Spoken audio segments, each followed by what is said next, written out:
नमस्कार दोस्तों, आपका हमारे चैनल में हार्दिक स्वागत है। दोस्तों, जैसा कि पिछले वीडियोस में काफ़ी बार हमने आपको बताया भी है कि हर एक इंसान का अपना ही एक ऑरा होता है और क्या उसके जीवन में होने वाला है, कौन कौन सी चीज़ें होती हैं या किन चीज़ों को वह आकर्षित करेगा, शत्रुओं को आकर्षित करेगा, कर्ज की समस्याओं को आकर्षित करेगा या फिर धन को आकर्षित करेगा। ये सारी चीज़ें उसका ऑरा निर्धारित करता है। यानी कि उसका ऑरा, जिस भी व्यक्ति का जैसा ऑरा होता है उसकी ज़िंदगी बिल्कुल वैसी ही होती चली जाती है। लेकिन काफ़ी बार ये होता है कि इस चीज़ के बारे में बहुत सारे लोगों को जानकारी नहीं होती है और बस इसी के कारण काफ़ी लोग इसका लाभ भी नहीं उठा पाते हैं। आपको ये भी बता दें कि ऑरा अगर किसी व्यक्ति का नेगेटिव हो जाए तो ऐसा व्यक्ति आप खुद देखेंगे कि अगर कोई व्यक्ति परेशान होता है तो वो लगातार ही पूरा दिन ही परेशान रहने लग जाता है।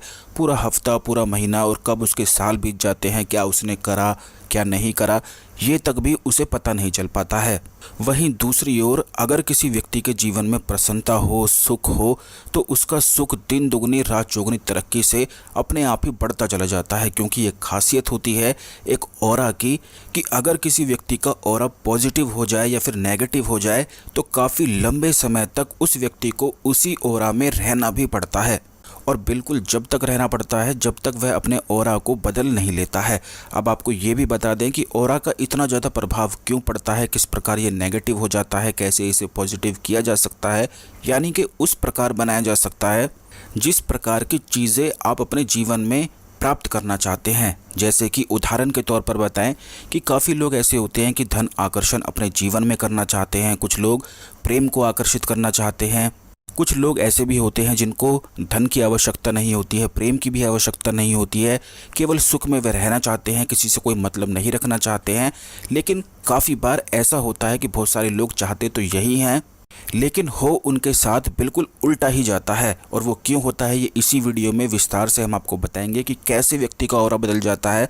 और जब आप सुनेंगे तो आप खुद भी हैरान रह जाएंगे। तो दोस्तों, सबसे पहले तो वीडियो को लाइक कर दें, कमेंट बॉक्स में ओम नमः शिवाय हर हर महादेव अवश्य ही लिख दें, क्योंकि मंत्रों के राजा, मंत्रों के गुरु केवल भगवान शिव को ही कहा जाता है। जिस व्यक्ति पर भगवान शिव की कृपा हो उस व्यक्ति को निश्चित ही मोक्ष की प्राप्ति होती है। तो दोस्तों, बात करते हैं ऑरा के बारे में। हमारे पिछले पुराने जो ऋषि मुनि होते थे उनको सारी चीज़ों के बारे में जानकारी होती थी, इसीलिए अपने ऑरा को मेंटेन रखने के लिए और उसको ठीक करने के लिए वह तरह तरह के क्रियाकांड करते ही रहते थे। जैसे कि हवन, यज्ञ, पूजा पाठ आदि वगैरह होता है, व्रत आदि वगैरह होता है, क्योंकि व्रत से भी ऑरा किसी व्यक्ति का सुधरता है। अब आपको ये भी बता दें कि बहुत सारी ऐसी चीज़ें भी होती हैं, काफ़ी मंत्र इतने ज़्यादा शक्तिशाली और इतने प्रभावशाली होते हैं कि तुरंत ही ऑरा को बदलते हैं। मंत्रों की इतनी शक्ति को कहा गया है, बल्कि साक्षात भगवान शिव ने माता पार्वती को बताया है कि मंत्र एक वो विज्ञान है जिससे इंसान अगर इस मंत्र विज्ञान को समझ ले तो अपने जीवन में कुछ भी प्राप्त कर सकता है।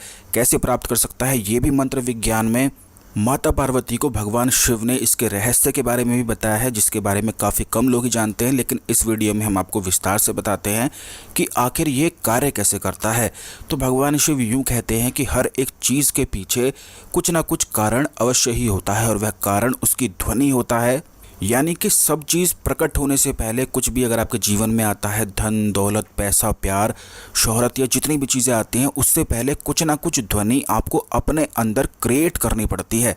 या फिर कई बार ये इस प्रकार से भी कार्य करता है कि कुछ आसपास की सराउंडिंग ऐसी हो जाती है, व्यक्ति अपने दिमाग का इस्तेमाल कर लेता है और अपने अंदर उस ध्वनि को क्रिएट कर लेता है। लेकिन सबका दिमाग इतना शक्तिशाली नहीं होता है कि किसी भी प्रकार की ध्वनि को अपने आंतरिक रूप से दिमाग का इस्तेमाल करते हुए बना ले। लेकिन आपको बता दें तो उसी चीज़ के लिए भगवान शिव ने यूँ कहा है कि अगर किसी व्यक्ति को ध्वनि का विज्ञान यानी कि मंत्र विज्ञान समझ में आ जाता है तो वह कुछ भी अपने जीवन में पा सकता है। क्योंकि हे पार्वती, हर एक चीज़ के पीछे ध्वनि कुछ ना कुछ कार्य अवश्य ही करती है और उस ध्वनि को बनाने के लिए मंत्रों का ऋषि मुनियों ने एक खास तरीका निकाला है कि जब भी हम किसी मंत्र का जाप करते हैं तो उससे विशेष प्रकार की ध्वनि उत्पन्न होती है, यानी कि प्रकट होती है, जो सीधा प्रभाव उस व्यक्ति के ऑरा पर यानी कि आंतरिक शरीर पर डालती है। अब आप ये देखें कि हमारा ऑरा कितना और क्यों महत्वपूर्ण होता है। ये जितनी भी चीज़ें हम आपको बता रहे हैं बड़ी ही ज़्यादा खास हैं, इसीलिए चैनल को सब्सक्राइब करके रखें जिससे इसी प्रकार की खास जानकारी आपको हमेशा मिलती रहा करे। और कोई भी वीडियो मिस ना हुआ करे। तो दोस्तों आपको बता दें कि हर एक व्यक्ति का जो आंतरिक शरीर होता है, जो दिखाई नहीं देता है लेकिन फिर भी होता है। ये देखें आप कि जब भी आपको बाहर से भी अगर प्रसन्नता मिलती है तो आप केवल अंदर की प्रसन्नता को ही महत्व देते हैं। बाहर से तो आपको वो चीज़ मिली है, या फिर कई लोग ऐसे भी होते हैं कि उन्हें कुछ चीज़ ना भी मिले फिर भी वे प्रसन्न रहते हैं, और इतना प्रसन्न रहते हैं जितना कोई बहुत ज़्यादा करोड़पति भी प्रसन्न ना रहता हो। तो ऐसे भी कुछ लोग होते हैं, और वो केवल अंदर से ही यानी कि आंतरिक शरीर से अपने ऑरा को खुश रहकर पॉजिटिव कर लेते हैं। जब भी किसी व्यक्ति का ऑरा पॉजिटिव होता है तो उसके आसपास सुख की, सफलता की, प्रेम की धारा सी बहने लग जाती है। और कई बार यूं भी होता है कि अगर किसी व्यक्ति का ऑरा यानी कि आंतरिक शरीर परेशान हो जाए तो उसके जीवन में बीमारियां, दुख, रोग, परेशानी, चिंता आदि सारी बुरी चीज़ें उसके जीवन में आकर्षित होने लग जाती हैं। तो इसीलिए अपने आंतरिक शरीर को यानी कि ऑरा को महत्वपूर्ण करना बेहद ज़्यादा खास होता है। हमारे शरीर में यह जो चक्र होते हैं, इन्हीं को ये जो एक एनर्जी फील्ड बनाते हैं, उसी को एक ऑरा कहा जाता है, जो 7 चक्र होते हैं। इसीलिए यूं भी कहा जाता है कि अगर किसी व्यक्ति की कुंडली जागृत हो जाए तो ऐसा व्यक्ति अपने जीवन में कुछ भी पा सकता है। लेकिन सबसे ज़्यादा सरल, सबसे ज़्यादा इफ़ेक्टिव एक मंत्र विज्ञान को कहा गया है। लेकिन मंत्र विज्ञान की जानकारी काफ़ी लोगों को नहीं होती है। काफ़ी लोग यूं ही समझते हैं कि केवल मंत्रों का जाप करने से ही सब कुछ हो जाता है। तो दोस्तों आपको बता दें कि केवल मंत्रों का जाप तो एक पार्ट होता है, 30-40% पार्ट होता है, लेकिन इसके साथ और भी क्रियाओं को करना पड़ता है, तभी मंत्र विज्ञान संपूर्ण हो पाता है। तो इस वीडियो में जो एनर्जी को, ऑरा को पॉजिटिव बनाने के लिए जीवन को अपने जैसा आप चाहे बना सकते हैं। धन को आकर्षित करना चाहते हैं, अगर आपका व्यापार नहीं चलता है, कोई भी चीज़ जिससे अभी आप परेशान होते हैं यानी कि आपका ऑरा नेगेटिव उस चीज़ से होता है, वो प्रेम हो सकता है, कोई व्यक्ति हो सकता है, रिलेशनशिप हो सकता है, धन आकर्षण, या कोई शत्रु परेशान कर रहा है, यानी कि कोई भी बाहर की ऐसी चीज़ जो आपके ऑरा पर, आपके एनर्जी फील्ड को नेगेटिव कर रही हो, बेकार कर रही हो, तो उस चीज़ को ठीक करने के लिए इस मंत्र का प्रयोग आप कर सकते हैं। आपको बता दें कि महादेव का, भगवान शिव का संजीवनी मंत्र इस प्रकार से कार्य करता है कि जो भी व्यक्ति इस मंत्र का जाप करता है तो उसका एनर्जी फील्ड अपने आप ही पॉजिटिव होने लग जाता है।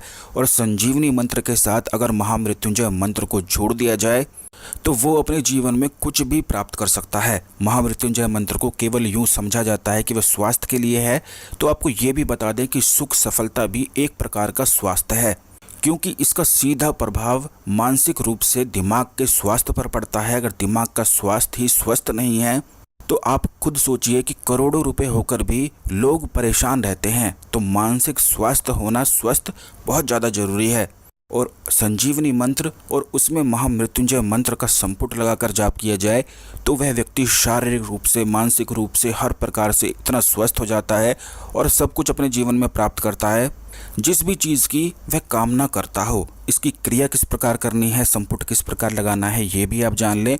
जैसे कि ओम त्र्यंबकम यजामहे सुगंधिम पुष्टिवर्धनम उर्वारुकमेव बंधनान मृत्योर्मुक्षीयमामृतात्, ये महामृत्युंजय मंत्र है। और ओम ह्रोम जूम साह नमः शिवाय, ये संजीवनी मंत्र है। तो आपको करना इस प्रकार है कि रोज रात को सोने से पहले और सुबह उठकर नहा धोकर इस मंत्र का जाप करना है। ओम ह्रोम जूम साह नमः शिवाय, फिर उसके बाद महामृत्युंजय मंत्र को आपको बोलना है। फिर से संजीवनी मंत्र को सुन ले। महामृत्युंजय मंत्र तो सभी जानते ही हैं। ओम ह्रोम जूम साह नमः शिवाय, फिर उसके बाद ओम त्र्यंबकम यजामहे, इस प्रकार से आपको महामृत्युंजय मंत्र का पूरा पाठ करना है। इसकी केवल एक माला यानी कि 108 बार इस मंत्र का जाप कर लें। 5 से 10 मिनट इसमें लगते हैं और बिना किसी यानी कि बिना किसी माला के, बिना किसी चीज़ के आपको जाप करना है। नहा धोकर बिल्कुल स्वच्छ होकर सात्विक रूप से इस मंत्र का जाप करना है। बेलपत्र आपको लेकर आने हैं और उन बेलपत्र को रोज कपूर की सहायता से जलाकर अपने माथे पर यानी कि आज्ञा चक्र पर इसका तिलक करना है। जैसे ही इस तिलक को आप करना शुरू करेंगे, इस मंत्र का जाप करेंगे, आप ये देखेंगे कि आपका आंतरिक शरीर जो होता है वो काफ़ी ज़्यादा सुख में बहने लगेगा और उसमें एनर्जी इतनी ज़्यादा बढ़ने लग जाएगी। इसका सीधा प्रभाव आंतरिक शरीर पर पड़ना शुरू हो जाता है, जिससे आंतरिक शरीर में जितनी नेगेटिव या जितनी भी बुरी चीज़ें, ब्लॉकेज, कर्म कुछ ना कुछ फंसे हुए होते हैं तो वो सारे एक एक करके भस्म होने लग जाते हैं। भस्म का यही महत्व होता है। अलग अलग भस्म भी कई प्रकार के लाभ पहुंचाती है। उन भस्म को किस प्रकार तैयार किया जाता है, कैसे मंत्र से एनर्जाइज किया जाता है, ये भी आने वाले वीडियोस में निश्चित ही हम आपको बताएंगे। चैनल को सब्सक्राइब करके अवश्य ही रखिएगा, जिससे बिल्कुल भी वीडियो मिस ना हुआ करे। लेकिन ये जो चीज़ें हमने आपको बताई है, ये एक आंतरिक शरीर यानी कि ऊर्जा को, अपनी एनर्जी फील्ड को स्ट्रॉन्ग बनाने के लिए है, जिससे कोई तांत्रिक आप पर कुछ कर ना पाए, कोई भी किसी प्रकार की नेगेटिव चीज़ें ना कर पाए और आप अपने जीवन में आगे बढ़ते ही चले जाएं। जिस चीज़ की आप कामना करते हैं वो चीज़ें खुद ही फिर इन चीज़ों से आकर्षित होने लग जाती है, क्योंकि जब एनर्जी फील्ड ही सुधर गया और आपकी ध्वनि ही सुधर गई तो आप ये सोचिए कि जीवन में फिर क्या नहीं सुधर सकता है। आपको ये भी बता दें कि कई लोग ऐसे भी होते हैं जिनके कान में एक सीटी जैसी, एक बीप जैसी आवाज़ सी 24 घंटे ही आती रहती है। वो केवल आंतरिक शरीर का एक शोर होता है, यानी कि नेगेटिव एनर्जी शरीर में इतनी बढ़ जाती है कि वह अंदर ही अंदर शोर सा मचाने लग जाती है। और आप ये देखेंगे कि जब आप सुख में बहते हैं तो ये आवाज़ बिल्कुल भी नहीं आती है। हमारा शरीर ही सारी चीज़ों के हर प्रकार के संकेत देता है, लेकिन इनके बारे में जानकारी लोगों को नहीं होती है। लेकिन हम अपने वीडियो में सारी चीज़ों को खास आपके लिए बताते हैं, जिससे आप इनका लाभ उठा सकें। इस वीडियो को ज़रूर दूसरे लोगों के साथ भी अवश्य शेयर कर दीजिएगा, जिससे सभी लोग इस जानकारी का लाभ उठा सकें। तो दोस्तों, किस बारे में आप और जानना चाहते हैं ये कमेंट बॉक्स में लिख सकते हैं, या किसी और मंत्र के बारे में, किसी और साधना के बारे में, जिस भी बारे में जानना चाहें वो आप कमेंट बॉक्स में लिख दें। मिलते हैं अगले वीडियो में। ओम नमः शिवाय। हर हर महादेव।